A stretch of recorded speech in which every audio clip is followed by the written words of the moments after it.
अगर आप भी अपना मैथ्स मजबूत करना चाहते हैं तो हमारे चैनल मैथ्स पॉइंट को सब्सक्राइब करें और बेल आइकन दबाना न भूलें। नमस्कार, प्रणाम। मैं मुन्ना यादव अपने YouTube चैनल मैथ्स पॉइंट पर आप सभी बंधुओं का एक बार फिर स्वागत करता हूं और आशा करता हूं कि आप सभी लोग अच्छे से होंगे, कुशल होंगे। आज हम लोग क्लास 10th के एक महत्वपूर्ण टॉपिक पर डिस्कस करेंगे और यह टॉपिक क्लास 10th और 11th दोनों के लिए उतना ही इम्पोर्टेंट है। आप लोग खूब ध्यान से देखिएगा। तो बंधुओं, आज हम लोग समानांतर श्रेणी पर डिस्कस करेंगे। 10th का एक बहुत अच्छा टॉपिक है समानांतर श्रेणी, जिसको अंग्रेजी में बोला जाता है अर्थमेटिक प्रोग्रेशन। और अर्थमेटिक प्रोग्रेशन को संक्षेप में शॉर्ट में क्या बोला जाता है? एपी। क्या बोला जाता है? एपी। तो सबसे पहले जानेंगे भाई कि यह श्रेणी क्या है। श्रेणी, आखिर समानांतर श्रेणी आया कहां से? तो इस श्रेणी का ही भाग है, श्रेणी के भाग है, श्रेणी के टाइप हैं। सबसे पहले हम लोग जान लेते हैं कि श्रेणी किसे कहते हैं। श्रेणी का इंग्लिश का होता है प्रोग्रेशन।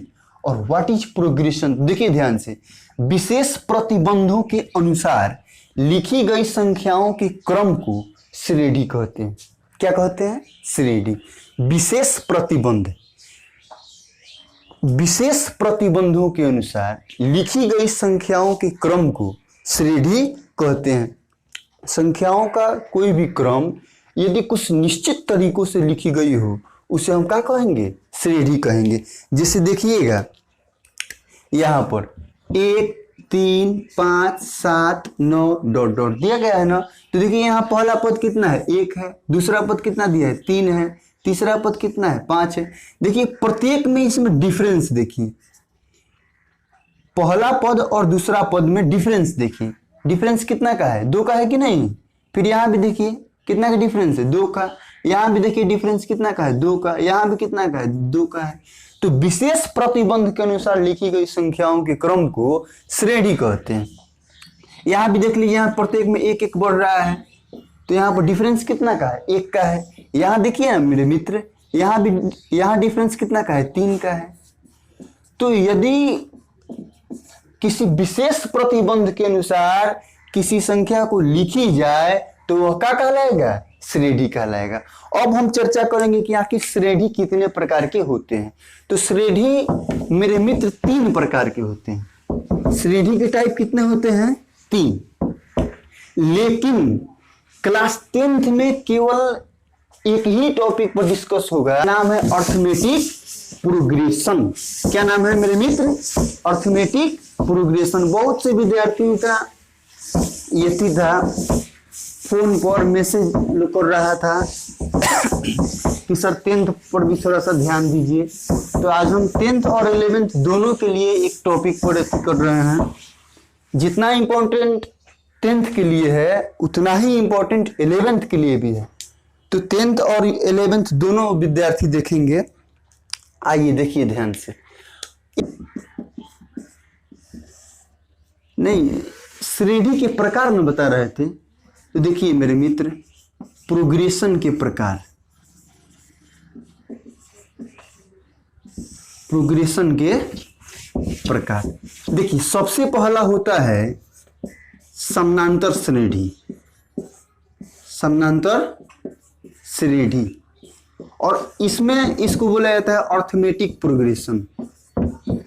Arithmetic progression. दूसरा है गुणोत्तर श्रेणी। क्या है? गुणोत्तर श्रेणी। और तीसरा क्या है? हरात्मक श्रेणी। ठीक है। तो आइए, प्रोग्रेशन कितने प्रकार के हुए जी? तो 3 प्रकार के। एक क्या हुआ? समानांतर श्रेणी, एक क्या हुआ? गुणोत्तर श्रेणी, और एक क्या हो गया? हरात्मक श्रेणी। ये ज्योमेट्रिक प्रोग्रेशन, और ये हो गया हार्मोनिक प्रोग्रेशन। तो सबसे पहले हम लोग चर्चा करेंगे कि समानांतर श्रेणी किसे कहते हैं। हम लोग चर्चा किस पे करनी है? समानांतर श्रेणी पे। हम लोगों का फोकस होना चाहिए समानांतर श्रेणी पर ही। तो देखिए, वैसा श्रेणी जिसमें कोई पद और उसके पूर्व पद का अंतर, वैसा श्रेणी जिसमें कोई पद और उसके पूर्व पद मतलब क्या होता है? पहले का पद। पूर्व मीन्स पहले और उत्तर मीन्स बाद। पूर्व पद, कोई पद और उसके पूर्व पद का अंतर सदैव समान हो, उसे क्या कहते हैं? समानांतर श्रेणी। देखिए हम लिख रहे हैं, थोड़ा सा ध्यान दीजिएगा। वैसा श्रेणी जिसमें कोई पद और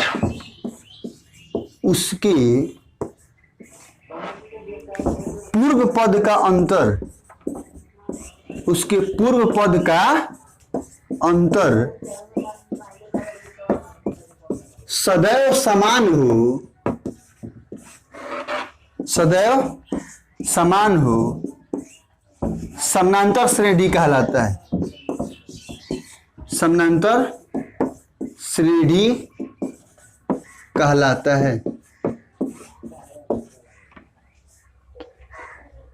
तो समानांतर श्रेणी का परिभाषा हमने दिया कि वैसा श्रेणी जिसमें कोई पद ले लीजिए और उसके पूर्व पद का अंतर यदि सदैव समान है तो क्या कहलाता है? समानांतर श्रेणी। अब देखिए समानांतर श्रेणी में जैसे मैं आपको बता रहा हूं, देखिए समानांतर श्रेणी का डिफिनीशन तो बता दिए कि वैसा श्रेणी जिसमें कोई पद और उसके पूर्व पद का अंतर यदि सदैव समान हो तो क्या कहलाता है? समानांतर श्रेणी। और मेरे मित्र आपको एक भी बताएं कि समानांतर श्रेणी को संक्षेप में किसे सूचित किया जाता है? एपी से। ठीक है।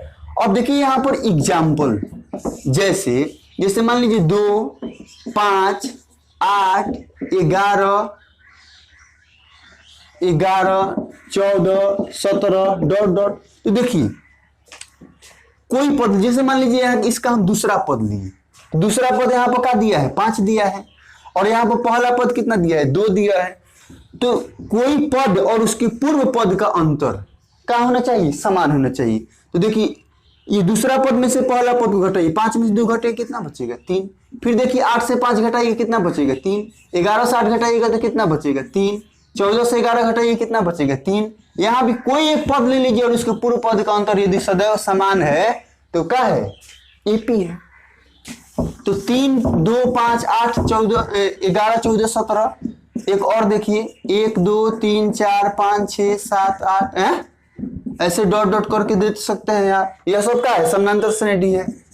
आप लिख सकते हैं 3, 5, 7, 9, 11, 13, 15 ...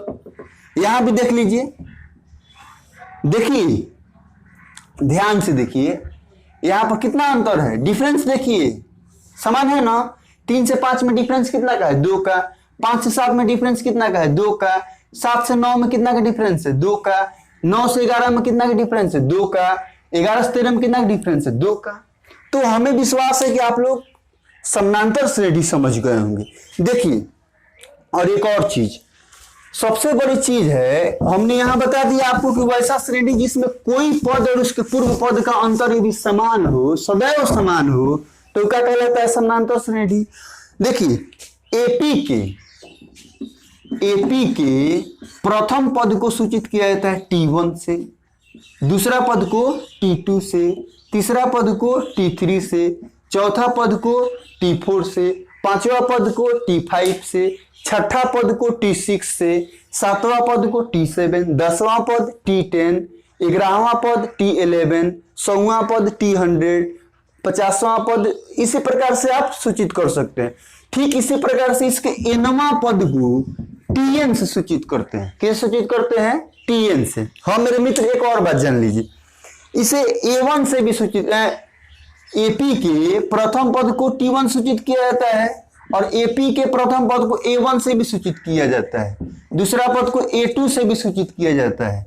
A3 से भी सूचित किया जाता है, A4 से भी सूचित किया जाता है डॉट डॉट डॉट, और आप AN से भी सूचित कर सकते हैं, कोई दिक्कत नहीं है, यह दोनों बात सेम टू सेम है। अब हम आपको बताने जा रहे हैं AP के प्रथम पद को कैसे सूचित किया जाता है T1 से, दूसरे पद को T2 से, तीसरे पद को T3 से, चौथा पद को T4 से। तो अब हम आपको बता रहे हैं सार्व अंतर, कॉमन डिफरेंस। देखिए डिफरेंस, कॉमन डिफरेंस के बारे में जानिए। देखिए अभी हम चर्चा कर रहे थे सार्व अंतर पर। सार्व अंतर क्या है? सार्व अंतर यानी कि कॉमन डिफरेंस, और इसको संक्षेप में CD से सूचित करते हैं, या आप D से भी सूचित करते हैं। बहुत से लोग D से ही सूचित करते हैं, साधारणतः इसे D से ही सूचित किया जाता है, स्मॉल d से। तो ध्यान दीजिएगा यह सार्व अंतर क्या है। तो कोई पद और उसके पूर्व पद का अंतर जो है ना, वही सार्व अंतर कहलाता है। देखिए ध्यान से, जैसे मान लीजिएगा हम एक AP लिख रहे हैं 4, 7, 10, 13, 16, 19 डॉट डॉट डॉट डॉट। तो अभी तो हम आपको बताया है ना कि किसी भी AP के प्रथम पद को T1 सूचित किया जाता है, A1 से सूचित किया जाता है। A1 लिखिए या A लिखिए, कोई दिक्कत नहीं है। तो देखिए हम T1 बराबर यहाँ पर क्या लिख दे रहे हैं 4, और दूसरा पद को किसे सूचित किया जाता है T2 से, तो T2 यहाँ पर कितना हो गया 7। तीसरा पद को किसे सूचित किया जाता है मेरे भाई, तो T3 से। चौथा पद को किसे सूचित किया जाता है T4 से। पांचवा पद को किसे सूचित किया जाता है T5 से। छठा पद को किसे सूचित किया जाता है तो T6 से। अब हमको बताना है यहाँ पर कॉमन डिफरेंस। तो कॉमन डिफरेंस यानी कि D निकालने का सूत्र होता है, D निकालने का सूत्र होता है T2 माइनस T1, या देखिए या T3 minus T2, T2 minus T1 या T3 माइनस T2। कोई भी पद ले लीजिए और उसके पूर्व पद के अंतर को घटा दीजिए, आपका क्या निकल जाएगा D, यानी कि CD यानी कि कॉमन डिफरेंस, और कॉमन डिफरेंस का मतलब क्या हुआ सार्व अंतर। तो मुझे पूर्ण विश्वास है कि आप लोगों को यह समानांतर श्रेणी का जो भी टॉपिक हम बताए हैं आप लोगों को समझ में आ गया होगा। एक छोटे से टॉपिक पे और हम डिस्कस करने जा रहे हैं, थोड़ा सा ध्यान दीजिएगा। तो अभी हम चर्चा कर रहे हैं किसी AP का nवां पद ज्ञात करने के लिए। जैसे आप लोग अभी सुने होंगे मेरे द्वारा, किसी AP के प्रथम पद को किस सूचित किया जाता है तो T1 से या A1 से या A से भी सूचित कर सकते हैं। दूसरा पद को T2 से सूचित कर सकते हैं या A2 से। तीसरा पद को T3 से, चौथा पद को T4 से। इसी प्रकार से nवां पद को Tn से सूचित किया जाता है। और मेरे भाई यहाँ पर एक चीज हम आपको बता रहे हैं, किसी AP का nवां पद आप कैसे ज्ञात कीजिएगा, और किसी AP के nवां पद को आप कहते क्या कहते हो बताओ ना, Tn। क्या बोलते हैं Tn। किसी AP के nवां पद को कैसे सूचित किया जाता है Tn से। किस सूचित किया जाता है Tn से। और इस Tn का मतलब हुआ nth टर्म ऑफ AP। देखिए nth term of an AP, nth term of an AP माने किसी AP का nवां पद, किसी AP का nवां पद। देखिए हम सूत्र यहां पर आपको एक सिद्ध कराने जा रहे हैं। AP के nवां पद Tn बराबर होता है A plus n minus 1 into D। यही ना होता है Tn बराबर A plus n minus 1 into D, और इसी सूत्र को हम सिद्ध कराने जा रहे हैं। तो देखिएगा ध्यान से, भागिएगा मत। और वीडियो यदि अच्छी लगे तो जरूर लाइक सब्सक्राइब कीजिएगा, जरूर लाइक कर लीजिएगा और चैनल को सब्सक्राइब कर लीजिएगा। सबसे पहले आपको हम बता रहे हैं, देखिएगा थोड़ा सा स्पेस चाहिए। तो माना कि किसी AP का प्रथम पद, किसी AP का प्रथम पद A तथा सार्व अंतर क्या है D। लेट प्रथम पद A तथा सार्व अंतर D। तो देखिए यहां पर पहला पद को किस सूचित किया जाता है T1 से, और इसको लिख सकते हैं ना आप A plus 1 minus 1 into D। ध्यान से देखिए यहां पर, एक मिनट, T1 को A भी लिख सकते हैं और यहां पर लिख सकते हैं A plus 1 minus 1 into D. ध्यान दीजिए, किसी AP के प्रथम पद को T1 से सूचित करते हैं ना, और T1 सूचित कीजिए चाहे A से सूचित कीजिए, कोई अंतर पड़ने वाला नहीं है, चिंतित मत होइए। और इसको आप यदि ऐसे लिख दें तो कोई अंतर पड़ेगा क्या? देखिए A plus 1 minus 1 into D, तो देखिए 1 में से 1 घटेगा तो 0 आएगा ना, और किसी भी संख्या में 0 से यदि गुना कर दिए तो क्या हो जाएगा? 0। लेकिन जब A में आप 0 को जोड़िएगा तो कोई अंतर नहीं पड़ेगा, यही होगा। आइए हम दूसरा पद पर डिस्कस करते हैं। आज हम आप लोगों को सूत्र याद करवा ही देंगे। दूसरा पद को किस सूचित किया जाता है? T2 से। और T2, देखिए T2 कैसे प्राप्त हुआ? A में क्या जोड़ना पड़ेगा? आपको D जोड़ना पड़ेगा। कोई पद और उसके पूर्व पद का अंतर सदैव समान होता है। तो जब प्रथम पद में आप सार अंतर को जोड़िएगा ना, तो आपको क्या निकल जाएगा? दूसरा पद A प्लस D। और देखिए A प्लस D को आप क्या लिख सकते हैं? A प्लस, कौन सा आप निकालने जा रहे हैं? दूसरा पद निकालना है, तो 2 में से 1 घटाइए। आइए तीसरा पद देखते हैं। तीसरा पद यानी कि T3, तीसरा पद निकाल रहे हैं, तो इसमें 3 में से 1 घटेगा, तो A प्लस का आ जाएगा 2D। और देखिए A प्लस 2D हम यहाँ पर कैसे निकालने? A प्लस कौन सा पद निकालने जा रहे हैं आप? तीसरा, तो 3 माइनस 1 इंटू D। चौथा पद देखिए, चौथा पद किसे सूचित करते हैं? T4 से। तो इसको आप क्या लिख सकते हैं? A plus 3D। तो A plus 4 minus 1 into D। देखना मेरे भाई, पहला पद जब हमने निकाला तो A plus 1 minus 1 into D किया। पहला पद में 1 में से 1 घटाया, दूसरा पद में से 2 में से 1 घटाया, तीसरा पद में 3 में से 1 घटाया, चौथा पद में 4 में से 1 घटाया। इसी प्रकार से यदि पांचवा पद निकालना हो तो A plus 5 minus 1 into D. 10वां पद निकालना हो तो A plus 10 minus 1 into D. 20वां पद निकालना हो तो A plus 20 minus 1 into D. 50वां पद निकालना हो तो A plus 50 minus 1 into D. लेकिन आपको निकालना क्या है? आपको निकालना तो है nवां पद, और nवां पद को गोला कहा जाता है, तो Tn। तो देखिए A तो सब में लिखा है ना, तो A प्लस A लिखा तो यहां भी ये रहेगा ना। अब आपको nवां पद निकालना है। कौन सा पद निकालना है? nवां पद। तो A plus n minus 1 into D, और यही हमारा क्या हो गया? सूत्र। तो किसी AP का nवां पद होता है A plus n minus 1 into D. किसी AP का nवां पद क्या होता है? A plus n minus 1 into D. और इसी पर 2, 4, 5 प्रश्न आपको देते हैं, आप लोग जरूर जो है कमेंट बॉक्स में कमेंट कीजिएगा। और एक प्रश्न इस पर हम बता भी दे रहे हैं आप लोगों को। देखिए, एक प्रश्न है AP के nवें पद पर, उसी से आधारित प्रश्न है। समानांतर श्रेणी 4, 7, 10, 13 डॉट डॉट का 25वां पद ज्ञात करना है। कौन सा पद ज्ञात करना है? 25वां पद। तो देखिए सबसे पहले इसमें क्या क्या दिया हुआ है। देखिए इसमें दिया है, क्या क्या दिया है, तो देखिए ध्यान से। इसमें प्रथम पद आपको दिख रहा है ना, जो फर्स्ट टर्म आपको दिखी उसी को A मानना है। क्या मानना है? A। तो A बराबर क्या हो गया? 4। प्रथम पद आपका कितना आ गया? 4 आ गया। प्रथम पद तो 4 दिया ही है, आ कहां से गया यार? इसको आप A मानिए या T1 मानिए, कोई अंतर पड़ने नहीं जा रहा है। ठीक है, तो पहला पद को हमने क्या मान लिया? A। A बराबर कितना हो गया? 4।